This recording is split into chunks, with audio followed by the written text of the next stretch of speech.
Welcome back to the Kentucky History Podcast. I'm your host, Jameson Cable, and we got another great episode of Kentucky History here for you. Joining me is Matthew Bailey. How you doing? Hey, good morning. We got us a good little topic here. We're going to talk about the Green River Academy. That's probably not ringing a lot of bells to people, but we'll get into that. But first, tell us a little bit about yourself and your Kentucky connection. My name's Matthew Colin Bailey. I've been a resident of Todd County pretty much all my life. Family had come here sometime in the late 18th century, farmers from Virginia, and they've stayed in this community since then.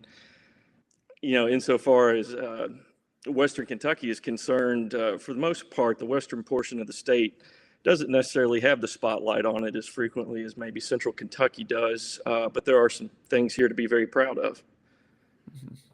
Now, I've been to Todd County. The first time I was going to Todd County, we were actually going to get our dog.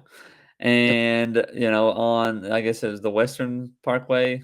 Is that what it is? Or I don't remember what the road was. But all of a sudden, we saw this big old monument out of nowhere, the Jefferson Davis Monument. So how close you live to there? That's actually where my family first settled, was Davis Station. Then it became Georgetown, and then thereafter Fairview, which it is today. But they were directly adjacent to the Davis family, and I think it was my fourth great grandmother served as the midwife in his birth.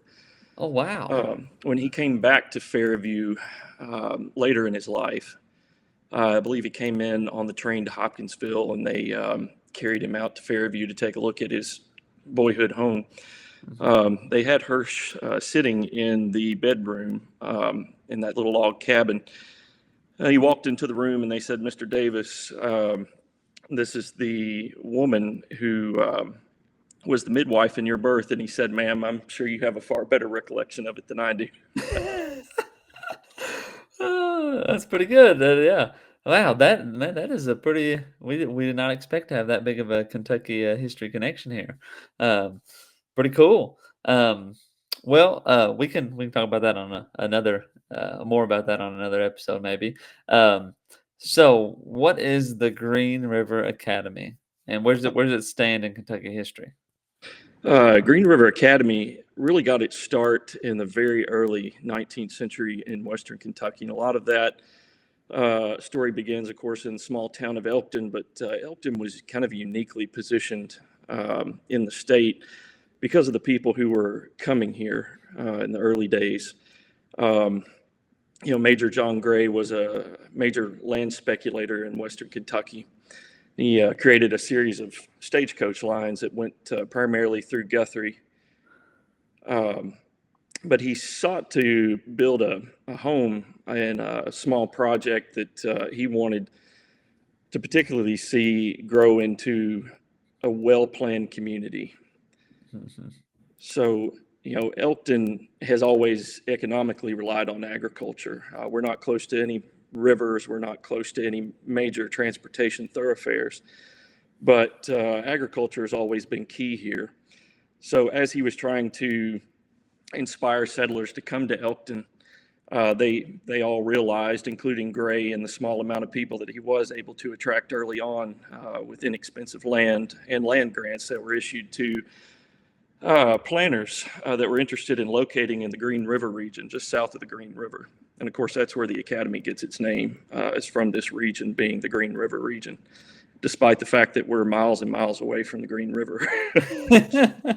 But, these settlers wanted stronger markets for their grain, for their produce, and their livestock. But there weren't really markets in this area, not significant ones that they could benefit from. Being this far west, they also had a concern that they needed health care. They needed protection. This land was particularly lawless at the time. And they wanted education, because through education, you could improve your station. Gentility was very important to the landowning class, especially in this area, and Todd, Logan, and Christian. So improving that station through education was very important. Yeah. Now, Elkton is the county seat of Todd County there. That's right. And just in case people didn't know, you got, and I might get this wrong, but you got Logan County, you got Todd County, and then Christian County. Is that how it goes? Logan, Todd, and Christian to the west. Yeah, and they're all right there on the Tennessee border too. Um, and so you're I mean, like you said, this was about a bit of a lawless time, or Absolutely. just this was the extended part of the Western expansion. There's just not a lot out there. So once they realize this need for education and all this, well, and when does the town and all that kind of stuff get started up so that they can push for an academy even? The county was formally started in 1820. There'd been some discussion in 1819, but final date on organizing both the county and Gray's city of Elkton was 1820. So they quickly erected a courthouse. That meant that they finally had, order and law. Yeah. They erected a jail that same year, so now they have a place to put any criminals that might be passing through. Who's breaking the laws? Exactly. But that same year, they were also building clerk buildings separate from the old courthouse, and they begin to see finally some investment in enterprise. Merchants were locating in the community, and then it really wasn't till almost 1835 that we saw a lot of economic improvement in the area. The first courthouse was deemed to be in a state of derelict condition. They actually had to tear that first courthouse down almost within 10 years of it being built, and built our second courthouse in 1835. But that same year, they also built Green River Academy. Mhm. So, in their mind, they thought these impressive buildings, which were well pointed, stone lintels, expert masonry work, very fine interior moldings compared to what they had built in 1820, would be helpful in attracting residents to this area. In addition to the point that they serve the role of being a courthouse for law and a school for education. Mhm. But that also brought in doctors and merchants, unlike they were able to attract just 10 years earlier. Mhm. So the academy itself, who started it? In the case of the Green River Academy, we kind of look towards the Second Great Awakening. Um, Mhm. the creation of the Cumberland Presbytery around 1810 was really what gave the path for the academy to be built. And the Anderson Presbytery in Muhlenberg County in particular is what created the station for the Green River Academy to form. There was an itinerant preacher, not yet a preacher, but training, named Matthew Houston Bone. And he was born in 1803 in Statesville, Tennessee. Mhm. He attended a camp meeting around 1821 where he committed to become a preacher. Then he studied at the Anderson Presbytery in Muhlenberg in 1822. And while he was traveling the circuit from church to church, he landed in Elkton. But right before that, he would really run his course pretty ragged, and there's multiple instances where he would exhaust himself traveling all night long, arrive to preach a sermon the next morning. And one particular night, it was raining, and he barely made it to a small town and stayed in a tavern. So he goes to bed at about 2 a.m. and he wakes up in the middle of the night with this idea from a dream about a sermon. So he writes the sermon, and the next day he delivered it to that same small community and saved about 100 people. So from that event, he gained some notoriety and then lands in Elkton and meets Emily Phillips, who's the daughter of Thompson Phillips, a local merchant. So in not much time, in short order, in about 1832, he marries Emily Phillips. And for income, the couple taught young women in Elkton. Mhm. Their efforts were really what inspired the Green River Academy and made it plausible because the community was noticing what they were doing and saw that it was successful. But the Cumberland Presbytery Church does have a history of empowering women in such a way that women typically were not put in the position of leadership and teachers, but Mhm. the Cumberland Presbytery made an exception for that. So then we begin to see this desire to educate young women and to put young women and women in general in the position of leadership. Yeah. Well, and it's interesting, talking about this, and this would be in 1835, is that what you said? Just shortly before, around 1830, is when they started Okay. this school together. Yeah, and It was it informal and held just in a small cabin that already existed in the community, and it was just for the for girls? just for girls only. Yeah. There is Well, some thought that men already had their academy well put together in Elkton around 1820, mhm. but it was taught in a church actually on the same street that the academy stands on today. Oh, wow. Well, and I bring that up because we recently talked about Mary Todd Lincoln in an episode, and was talking about how privileged she was, and she went to a boarding school and was as far as a woman in that time period was very well educated. Probably the top of the top. But even this was happening in even Western Kentucky. People were being educated as well. Um, So as the community realizes that the academy is doing well, um, and obviously students are um, being sent there, how does it proceed from there? And um, does it remain Uh, in the cabin? no, pretty quickly the community recognizes their success and they see that there's a market for this. But Finis Ewing, who primarily founded the Cumberland Presbyterian Church right around 1810, excuse me, the church was fairly young at that time. But then we see community members locating here in Elkton following Benjamin Edwards. And Benjamin Edwards came here from the Northeast to be close to his daughter, who married John Gray, the town founder. Hmm. So several young men moved to Elkton, including Thompson Ewing and Francis Marion Bristow. And you might know the Bristow name as it does relate to Mary Todd Lincoln in some ways through the Helm family and the Todds. But Francis came here to read law. Eventually, he marries Benjamin Edwards' granddaughter, Emily Edwards Helm. And then he enters politics in the Kentucky House of Representatives in 1831 to 33. So that puts Francis Marion Bristow in a really good position to find funding for the Green River Academy.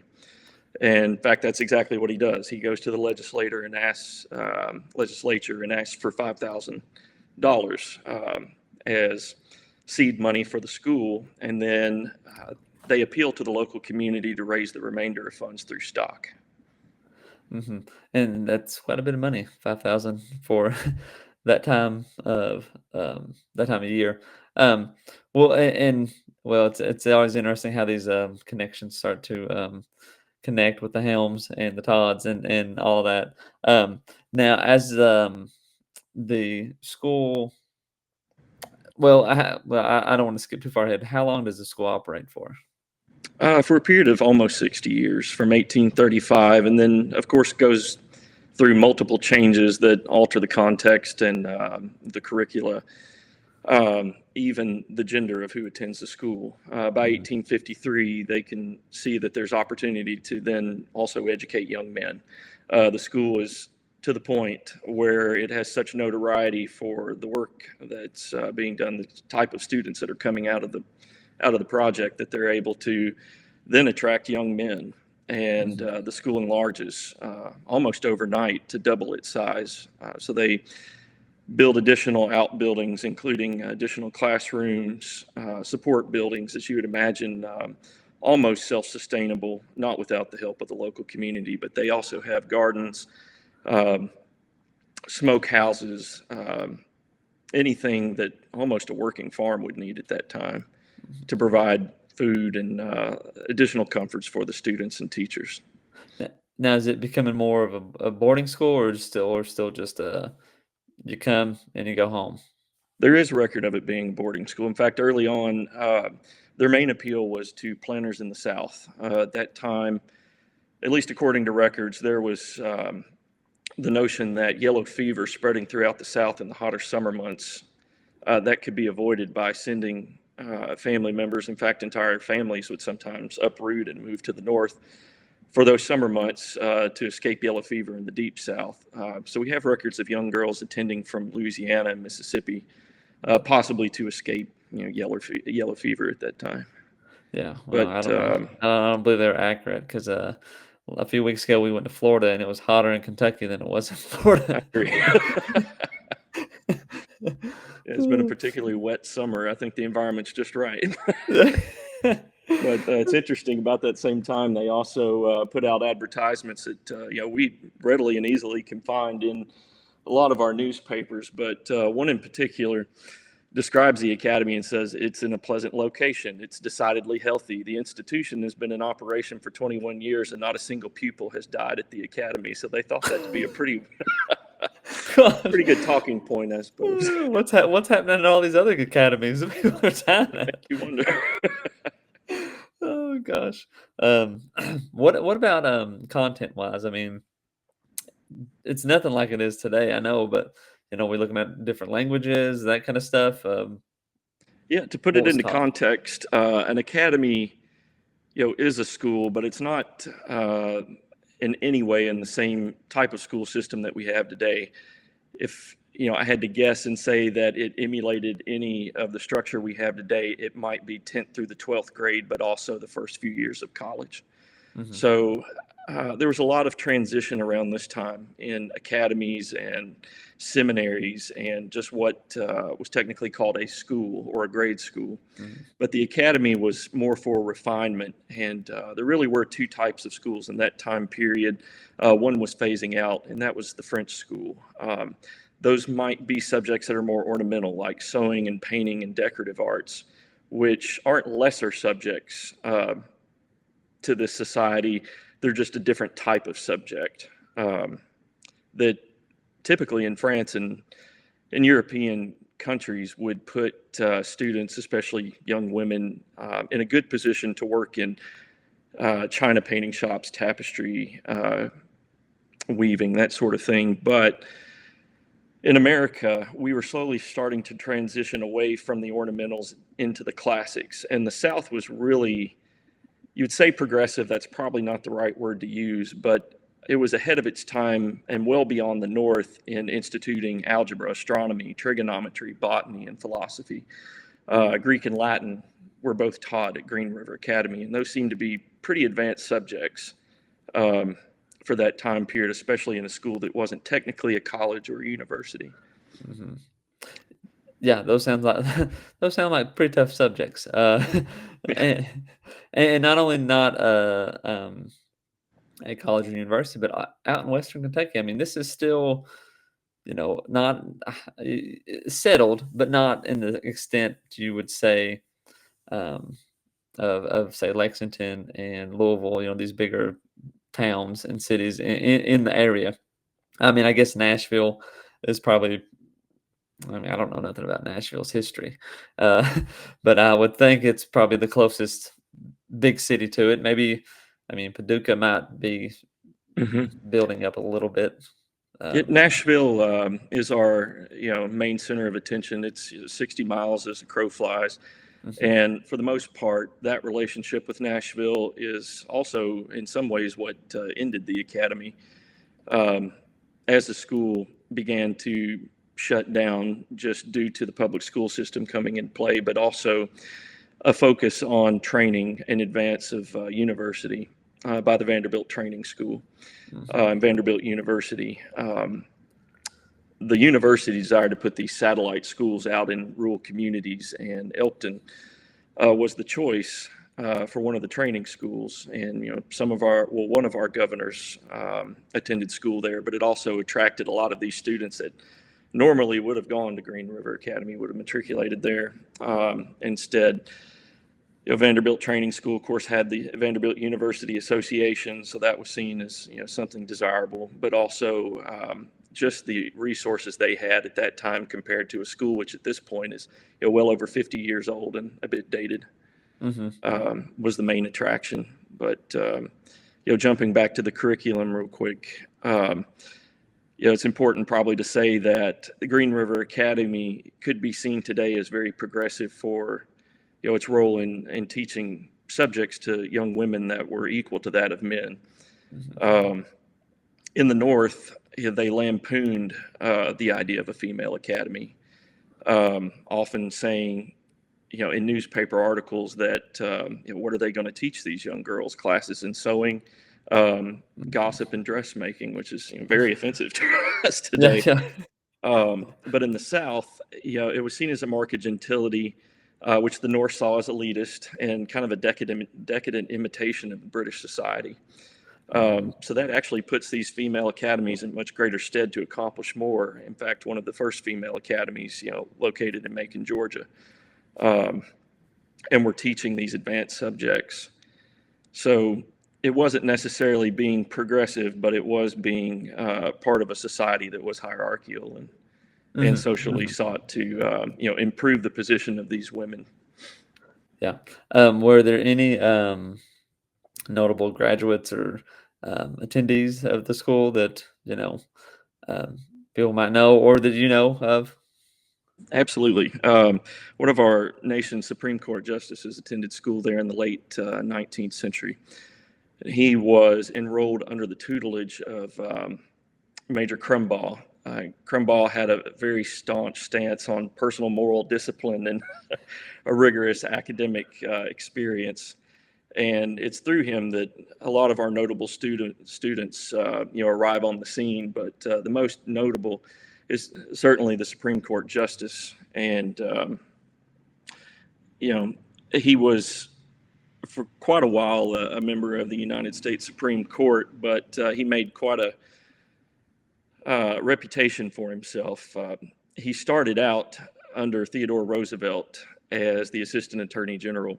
He was known as the Trust Buster, handled a lot of monopoly cases and broke those apart.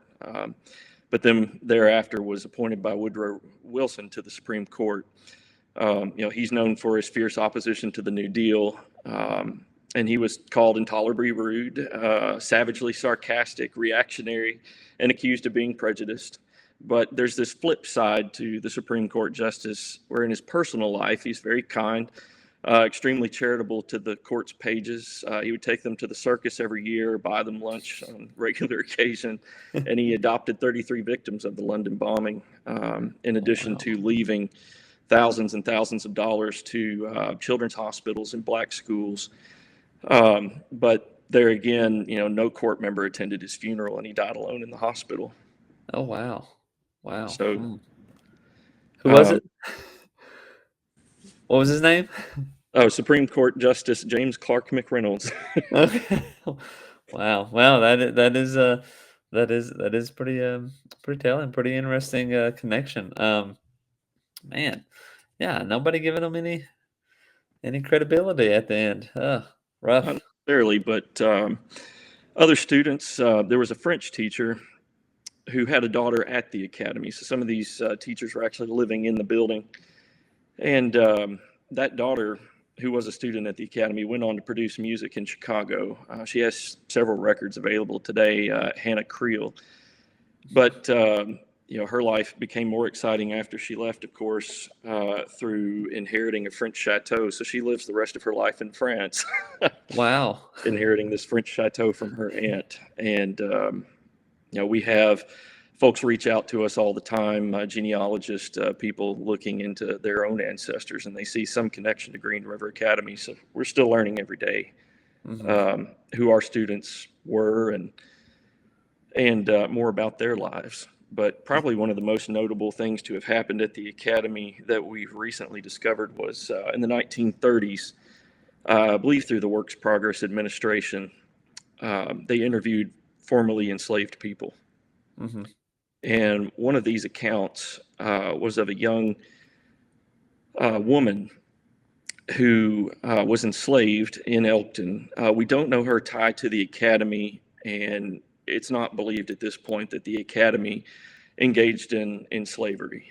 Mhm. Um, it might have been some connection through one of the leaders of the school, but at any rate, one of the early teachers, Miss Dickey, taught enslaved people at the academy how to read and write. Mhm. And primarily the reason we know that was through this interview that happened in 1930. But the interview more or less lays out that they were born in 1842 in Elkton. And they say at that time the Yankee teachers were just beginning to come south, and my mother was a cook at the academy. and I was born there. Mr. and Mrs. Dickey taught the boys and girls there. My sister was a nurse at the time, my oldest sister. This lady taught my sister how to read and write, unbeknownst to the white people. It Mm. wasn't allowed. So that kind of gives you an idea, too, of socially what was happening in this area. As you know, slavery wasn't teaching enslaved people how to read and write wasn't illegal in Kentucky, but apparently society um, didn't necessarily uh, allow that. Yeah, yeah. Well, that's pretty interesting too. That well, you find that trend too. People teaching enslaved people how to read and how to write. The humanities out there that people were still risking to do. Where does the Green River Academy stand now? What can people go there, see it? Yeah, absolutely. We offer tours quarterly. Those can be booked through our website. This fall, we'll hold one of our first public events that we've ever held on the property so far. And it's only recently that we have renovated and restored the building to the point to where we can finally open it up to the public. But Shadows of Green River Academy, which is where we'll lead our guests through each room of the building, and you'll meet a different person that in some cases met their demise there or immediately after leaving the academy. So it's real history shared in the building of people who once were actually there, living there, students there. And that idea primarily came from my time at my old Kentucky home, where we did many of the same events and projects. I just pulled up the website here a little bit, but this is so and it's just Green River Academy um, .com, and people can go and got quite a bit of good um, stuff here for people to check out. Do people need to schedule a tour, or can they just show up? We always schedule in advance. Most of our tours are a little unusual. They are what we call immersive experiences, and what that relates to is that this isn't a museum that's necessarily hands off. When you come in the building, you're able to use the furniture, you're able to walk through the spaces as you feel. But the tour is also not a narrative. We don't Mhm. necessarily walk from room to room giving a timeline of the building. You actually experience the building as if you were a student in the 19th century. So we have Oh, cool. living history instructors that come in that do the chemistry displays, astronomy presentations using the magic lantern, which is a fascinating little projector that was on the scene in the 19th century. And depending on who we have instructing at the time, you might learn more about art and painting or music. Some of the most interesting facts we know about the Academy come from a record book that they began in 1834. And for years and years, we could not find this book. Mhm. And it just appeared through one of our community members one day reaching out to us saying, "Yeah, we've got this book here. It looks like it has something to do with the Green River Academy." We opened the book, and it's from day one, every person who donated stock to the formation of it, Wow. the thoughts of the trustees, the people building the building, how much they were paid. So we know all the journeymen, the tradesmen, the masons, the teachers, literally from day one until the book trails off around the 1870s. Yeah. Y'all might be interested in that book. Yeah, yeah. And there's all kinds of situations and moments in it that you just would not expect of an academy in Western Kentucky. But it's clear they ran out of money at some point because the chimneys weren't finished until 1845. And Wow. one of the first teachers, Sarah Fales, wasn't necessarily getting along with the locals as easily as some of the other teachers did. She attempted to expel a student for attending a political function outside of school hours. Mm. And later, a couple months later, she was locked out of the building by boarding staff for staying out too late at night. So from this moment, they cut a door for her into the principal's office from the outside of the building because they can't get the boarding staff to quit locking her out of the building. And it just Whoa. explains to us the evolution of the school, even down to some of the oddities we see on the outside of the building. For instance, Daniel Grumbly began laying the stone for the building and did an expert job, but Daniel was not a great bricklayer. They thought he might be, took a chance, and he laid about 5 rows of brick, but didn't do a very good job. So he was politely let go, and they brought in an excellent brick mason right behind him who did butter joints and laid these brick in a Flemish bond pattern. And that evidence is still on the building. We have 5 rows of terrible brick and this absolutely perfect expert brickwork above it. And then say another 25 courses later, there's a drastic change in the color of the brick. Uh-huh. And we had never understood why that was. Well, the book goes into detail to say that they ran out of brick and had to fire more, that they had just bought brick off another project and Oh. had to finish up. So this book has been indispensable in telling us the details of what happened behind the scenes. Mm-hmm. That's really, I mean, that's a treasure in itself there, the book. I mean, it's same with journals that people keep and those sorts of things. I mean, those are just great assets to history. Absolutely. Very important to keep those around. Yeah. So you alluded to it. So what was the closing chapter? What eventually made it close? By the time that the public school system entered the scene, that really was the death knell of the academy. Attendance was falling after the Civil War. It was actually increasing about the time that Crumbaugh was the professor there that taught the Supreme Court justice. But Mm-hmm. after Crumbaugh leaves, attendance begins to slip. Mm-hmm. And they have trouble finding teachers that were willing to come to Western Kentucky. They had this early on a great relationship with the Cumberland Presbytery Church, and it was part of their impetus to try to find what they called Yankee teachers to come down to Southern schools to teach. Mm-hmm. But as that connection was lost, the talent also dispersed. Mm-hmm. The final death knell, of course, is the Vanderbilt Training School a bit later, but the academy was converted into a private residence around 1891 after one man assumed all of the stock, bought it off of all the other Yeah. stockholders. For 2 years, it was the public school, and then it was supposedly in such bad shape that he renovated the building from the second floor down and added 4 columns to the front. Large, massive, colossal columns. And those came off the Centennial Exposition buildings in Nashville, Tennessee. When the fair was done, they were disassembling all these plaster and wood buildings. They had all these building components left over. And apparently, Walton Forgey, who was the one who purchased this building as a wedding gift, actually, found these 4 columns and had those shipped to Elkton to put on the front of the building. So it gets this grand appearance, Mm-hmm. more Greek revival in the late 19th century than it ever had been before that. But then for many years, it went through many hands, judge executive, county judge, fairly prominent people in the community Mm-hmm. that could afford to maintain this very large, almost 8,000 square foot building. And then in the 1980s, it had just fallen into disrepair, had been split up into apartments, and was auctioned off. In fact, the woman who bought it didn't tell her husband she had bought it for a couple months, and then broke the news to him. But it stayed, in my memory, for sale all the way through the 90s, right up into about 2008. Yeah.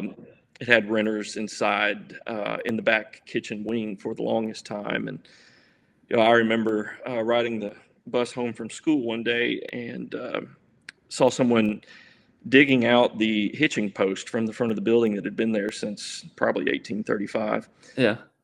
Just scrapping pieces off of the building. Then, oddly enough, just 2 or 3 weeks ago, we found out where that had gone. It's all the way in Elizabethtown now in the front yard of a Wow. historic home there. So we're trying to get that back and many other components and furniture pieces and Yeah. whatever we can find. But in about 2008, the city of Elkton had in mind that the building needed to be condemned. Mm-hmm. They were in the early process of demolition. Yeah. No equipment had arrived on site yet, but people were talking about it. So I'm right out of college, and I bought the building, and then Uh-huh. with some friends in the community, we formed a nonprofit that could then take the property over, raise money for it, and put it in a position to where we could begin to acquire grants for it. So around 2012, through Governor Steve Beshear, we were able to get a CDBG grant, slum and blight grant, to repair the building, and had engineers out of Nashville to help, and local contractors, and structurally righted the ship. We're not completed yet, but we're always applying for grants, raising money, and we expect to add electricity to the building and begin working on interior finishes and HVAC in the next couple years.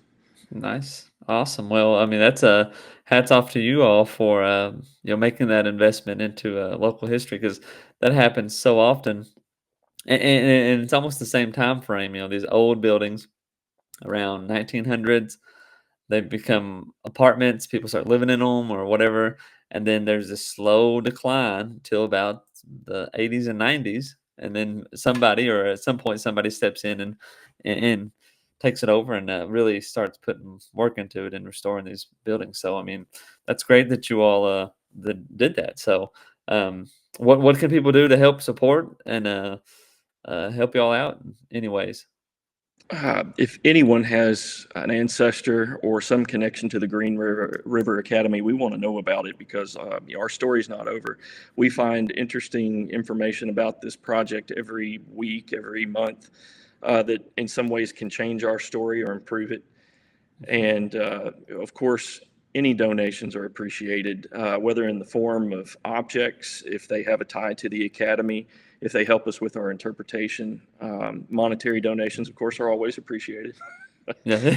But for the most part, our story, our narrative is what's important to us now, because we know we can self-fundraise off of this narrative. It's that interesting. And the experience and how that relates to, our guest. Most history museums in Kentucky, at least when I was at my old Kentucky home years ago, focus on a narrative of the owners of the property, usually who might have been enslaved there if it was, in the era of slavery. But our narrative is more immersive. We want people to understand from their own perspective what it might have been like to be a student at that time. Yeah. Because our narrative's not complete. And it doesn't focus on one particular individual in a straight timeline. Yeah. Yeah. Yeah. Well, yeah, that's great. I would encourage people to get on the website and book you a visit to check out the Green River Academy. Yeah. Again, thanks a bunch for coming on and talking about this. I have by no means, I do not know all of Kentucky history, but you reached out and said, "Hey, let's talk about this Green River Academy," and I was like, "Okay, I've never heard of it, so let's do it." But it sounds like a real staple there in Elkton, sorry, Elkton and Western Kentucky, that I would encourage people to go and check out. Anything else before we go? I can't think of a thing. Thank you for your time. Well, thank you again, and thank you all for listening, and we'll see you next time. Welcome to the Kentucky History Channel, where we strive to bring you all the Kentucky history content you want and you deserve. Kentucky is a part of all of us, and we plan on covering all the history we can, from Pike County to Fulton County, from Louisville to Harlan. Here on our YouTube channel, you can find many videos dedicated to different events, people, governors, and places in Kentucky. There's something for everybody.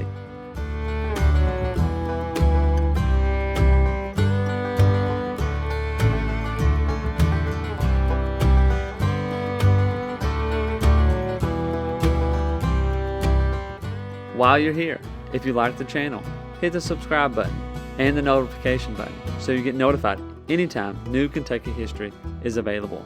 And if you want to support the channel, we have a Patreon page as well, or patreon.com/KYHistoryPod. You've probably heard about Daniel Boone, but what about the rest of the frontiersmen who came to Kentucky and settled? That's what we want to bring to the Kentucky History Channel. The stories of the untold, the stories of those forgotten. One thing to expect on our channel is great Kentucky content. Some stories that you've never heard of.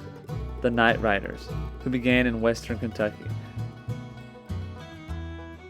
Bloody Monday, the riots in Louisville.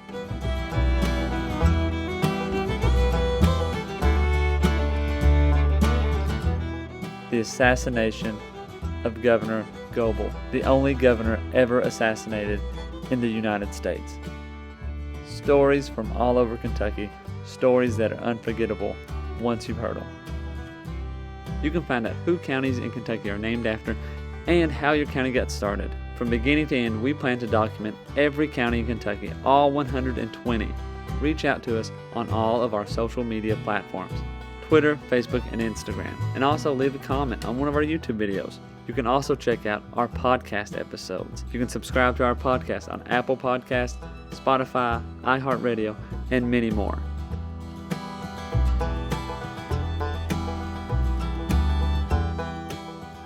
We're always seeking to find more Kentucky history so we can bring it to you, the viewers, the listeners. We want all the stories and all the events from Kentucky's great history to be told and shared everywhere.